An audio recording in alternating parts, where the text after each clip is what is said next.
Hello everyone, आप सभी लोगों का चैनल में स्वागत है। आज हम डिस्कस करेंगे क्लास 10th का मॉडल क्वेश्चन जो साइंस से रिलेटेड है।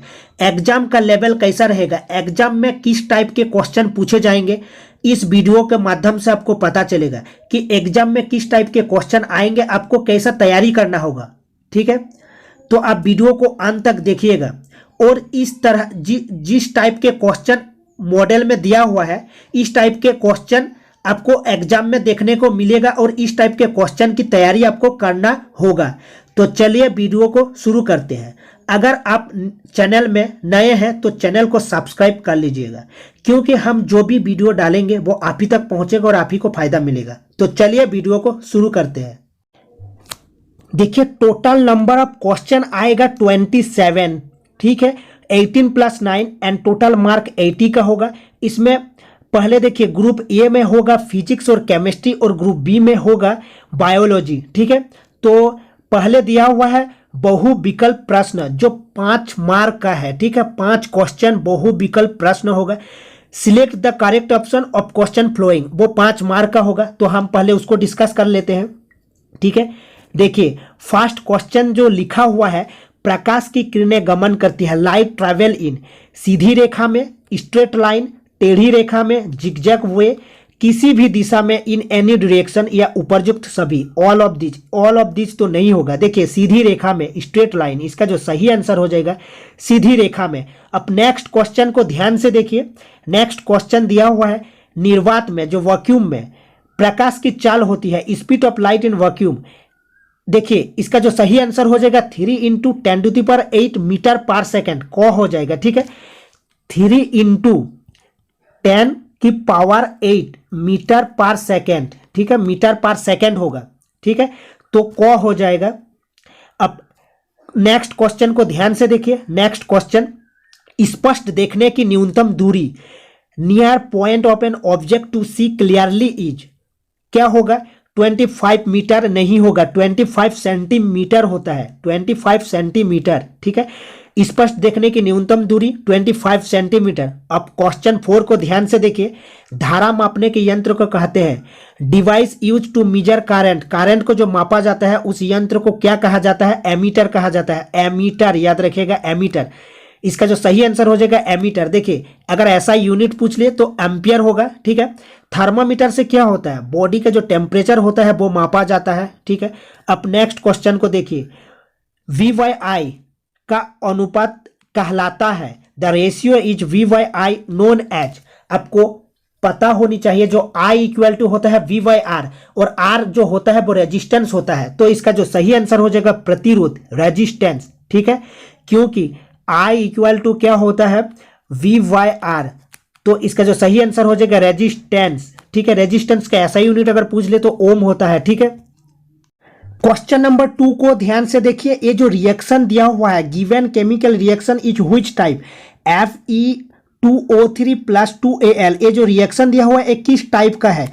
देखिए कॉम्बिनेशन रिएक्शन जो संयोजन अभिक्रिया होती है, डिकम्पोजिशन रिएक्शन वियोजन अभिक्रिया, डबल डिस्प्लेसमेंट रिएक्शन द्विविस्थापन अभिक्रिया, या डिस्प्लेसमेंट रिएक्शन विस्थापन अभिक्रिया। इसका जो सही आंसर हो जाएगा डिस्प्लेसमेंट रिएक्शन, मतलब विस्थापन अभिक्रिया। ठीक है, अब नेक्स्ट पर बढ़ते हैं। सिरका में कौन सा अम्ल पाया जाता है? सिरका जो विनेगर होता है, आपको पता होनी चाहिए सिरका में एसिटिक अम्ल पाया जाता है। इसका अगर फॉर्मूला पूछ ले तो फॉर्मूला होता है CH3COOH। ठीक है, सिरका में एसिटिक एसिड पाया जाता है। देखिए फिर दिया हुआ है इसका जो सही आंसर हो जाएगा एसिटिक एसिड। लैक्टिक एसिड ये मिल्क में पाया जाता है।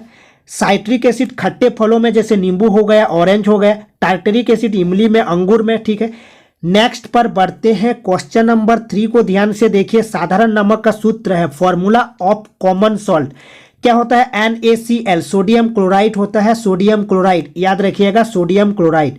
ठीक है, HCl क्या होता है? HCl हाइड्रोक्लोरिक एसिड होता है जो पाचक रस होता है। ठीक है, अब 4 को ध्यान से देखिए। किसी विलयन का pH का मान 5 है, यह क्या होगा? देखिए ये एसिड होगा, क्योंकि 7 से कम है। जो 7 से कम होता है pH वैल्यू वो एसिटिक होता है, अम्ल होता है। 7 से जो ज्यादा होता है वो क्षार होता है। ठीक है, और जो 7 के बराबर होता है वो उदासीन होता है, ठीक है। 5 को ध्यान से देखिए, CaOCl2 कैल्शियम ऑक्सीक्लोराइड होता है, CaOCl2 कैल्शियम ऑक्सीक्लोराइड। यौगिक का प्रचलित नाम क्या है? विरंजक चूर्ण हो जाएगा। इसका जो सही आंसर हो जाएगा विरंजक चूर्ण हो जाएगा, ब्लीचिंग पाउडर, ठीक है। CaOCl2 कैल्शियम ऑक्सीक्लोराइड याद रखिएगा।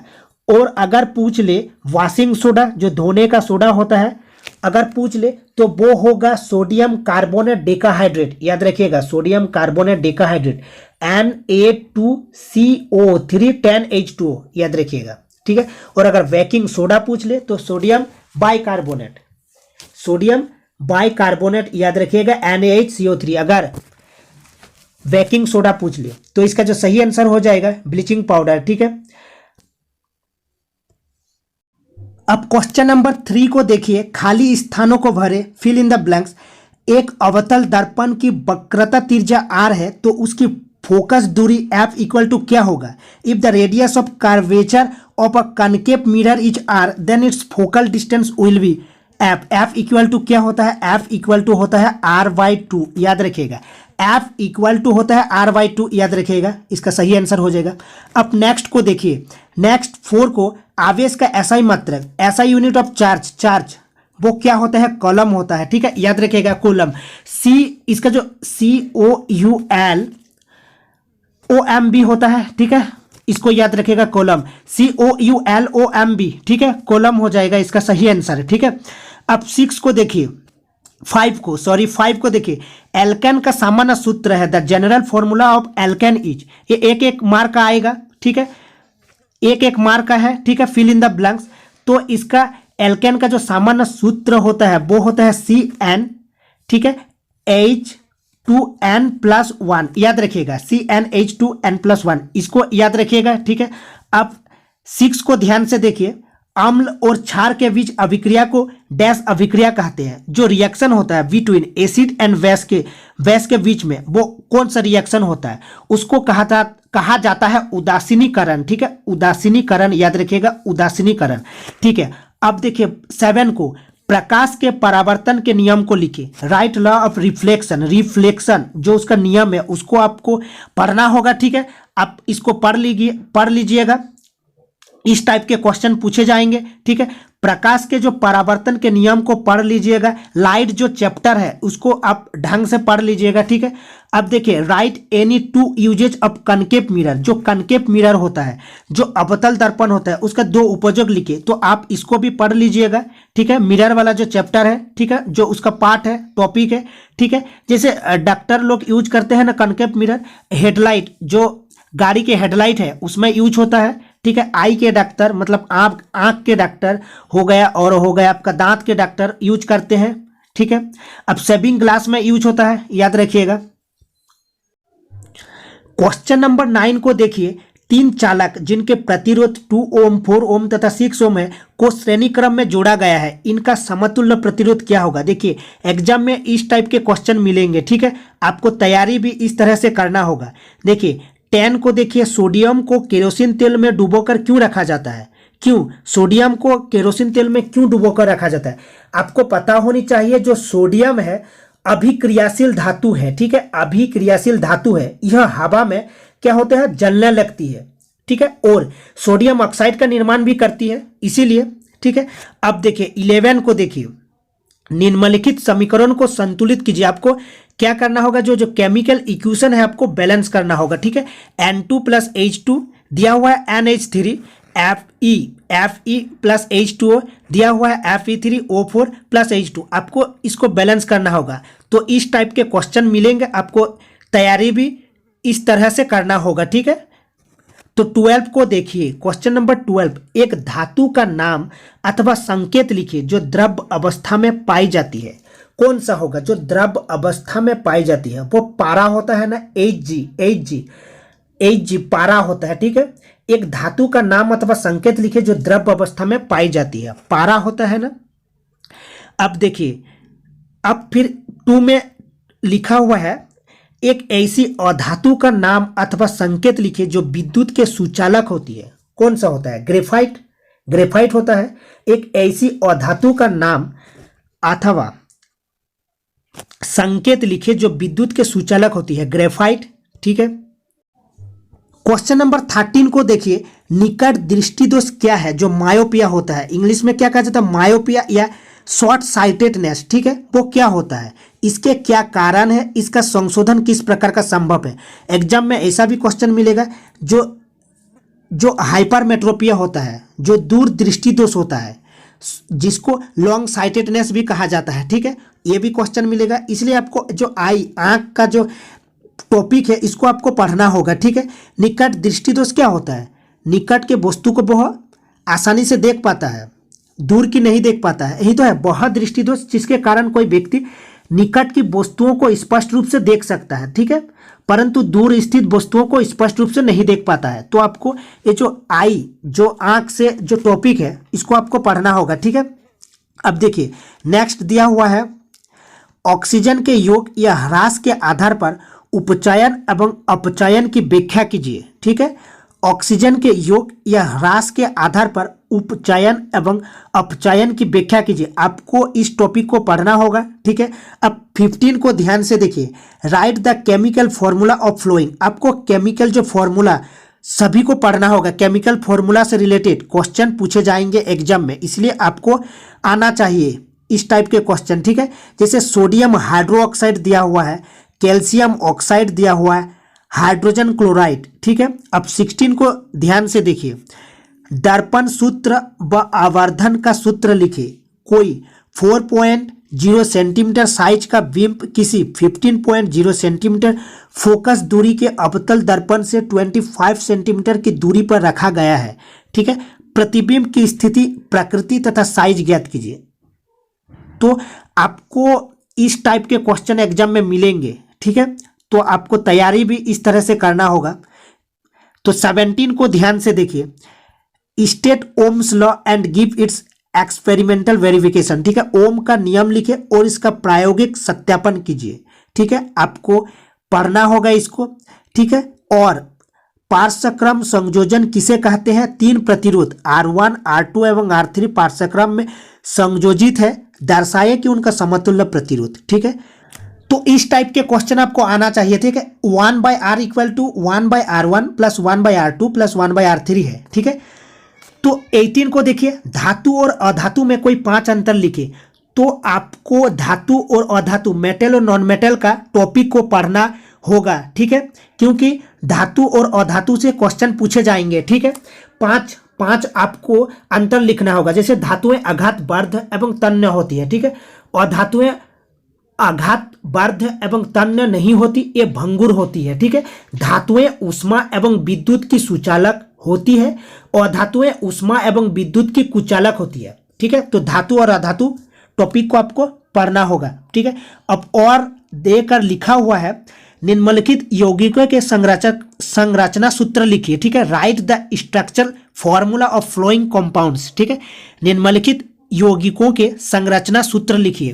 देखिए जैसे मीथेन का क्या होता है, मीथेन का CH4 होता है, तो उसका स्ट्रक्चरल फॉर्मूला भी आना चाहिए। ठीक है, जैसे एथेनोइक एसिड का क्या होता है, CH3COOH। ठीक है, इसका जो स्ट्रक्चरल होता है फॉर्मूला उसको भी आना चाहिए। ठीक है, जैसे प्रोपेन का क्या होता है, C3H8 होता है, जैसे प्रोपेन C3H8 होता है, तो इसको आपको पढ़ना होगा। ठीक है,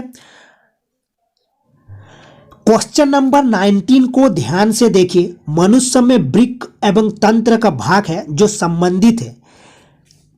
in human kidney is a part of which organ system. ठीक है, पोषण न्यूट्रिशन होगा, श्वसन रेस्पिरेशन होगा, या उत्सर्जन एक्सक्रीशन होगा, या परिवहन सर्कुलेशन होगा। इसका जो सही आंसर हो जाएगा एक्सक्रीशन। ठीक है, उत्सर्जन। In human kidney is a part of which organ, excretion मतलब उत्सर्जन। ठीक है, अब 2 को ध्यान से देखिए, स्वपोषी पोषण के लिए आवश्यक है, element necessary for autotrophic nutrition क्या होगा, कार्बन डाइऑक्साइड तथा जल, ये भी होगा, क्लोरोफिल ये भी होता है, सूर्य का प्रकाश ये भी होता है। तो सही आंसर हो जाएगा उपरोक्त सभी। 3 को देखिए, थर्ड जो 3 में दिया हुआ है, पादप में जाइलम उत्तरदायी है। जो जाइलम है वो वाटर को ट्रांसपोर्ट करता है, जाइलम। और फाइलम क्या करता है, फाइलम फूड को, भोजन का वहन को करता है, फाइलम करता है। तो इसका जो सही आंसर हो जाएगा जल का वहन, ट्रांसपोर्ट ऑफ वाटर, ठीक है। जाइलम, जाइलम क्या करता है, ट्रांसपोर्ट ऑफ वाटर, ठीक है। अब देखिए 4 को, निम्न में से कौन मादा जनन तंत्र का भाग नहीं है, ओवरी, गर्भाशय या शुक्रवाहिका या डिंब वाहिनी। इसका जो सही आंसर हो जाएगा शुक्रवाहिका, ठीक है, शुक्रवाहिका। 5 को देखिए, क्वेश्चन 5 में उड़हुल किस प्रकार का पुष्प है, जो चाइना रोज है वो व्हाट टाइप ऑफ फ्लावर, वो द्विलिंगी होता है, ठीक है, बाइसेक्सुअल होता है, द्विलिंगी, याद रखिएगा, ठीक है।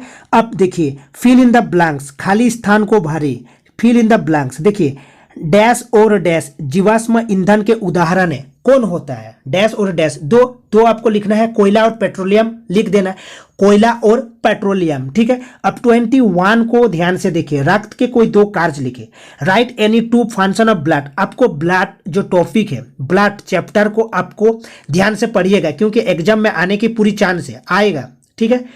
तो इसका 2 काम क्या है, ये जो ब्लड होता है ये ऑक्सीजन को ट्रांसपोर्ट करता है ना, ऑक्सीजन को ले जाता है, परिवहन करता है, और क्या करता है, और एक पोषक तत्व, जो पोषक तत्व होता है उसको भी शरीर में ब्लड ही परिवहन करता है, ठीक है।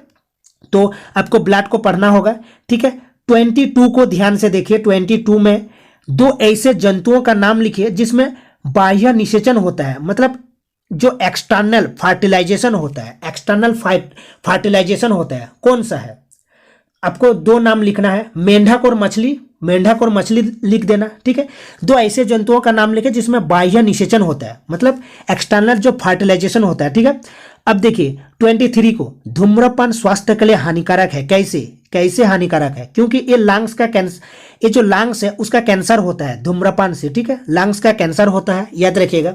धूम्रपान से क्या होता है, फेफड़ों का कैंसर हो जाता है, ठीक है, और जो सांस संबंधी समस्या होता है, ठीक है, डायबिटीज होता है, ठीक है, और भी बहुत सारे होते हैं, आपको पढ़ना होगा, ठीक है। अब 24 को ध्यान से देखिए, 24 में लिखा हुआ है लैंगिक जनन के कोई 2 लाभ लिखे, right any 2 advantages of sexual reproduction, ठीक है, आपको इसको पढ़ना होगा, ठीक है।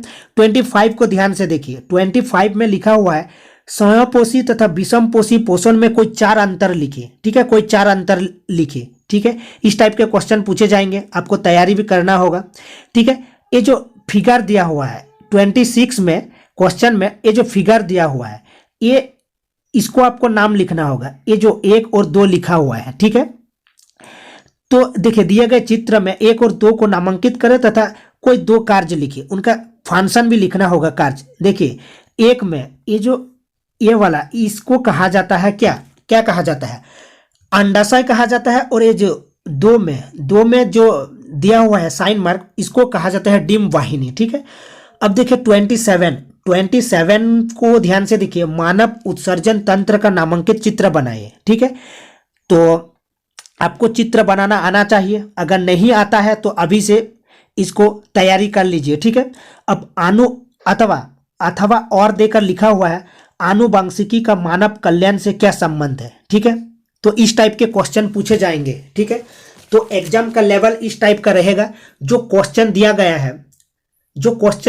गया है इस टाइप के क्वेश्चन आपको तैयारी करना होगा, ठीक है। एग्जाम का लेवल ऐसा ही रहेगा।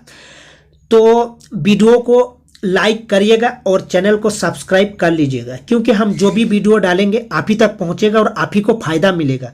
तो मिलते हैं नेक्स्ट वीडियो में, तब तक के लिए बाय बाय, टेक केयर।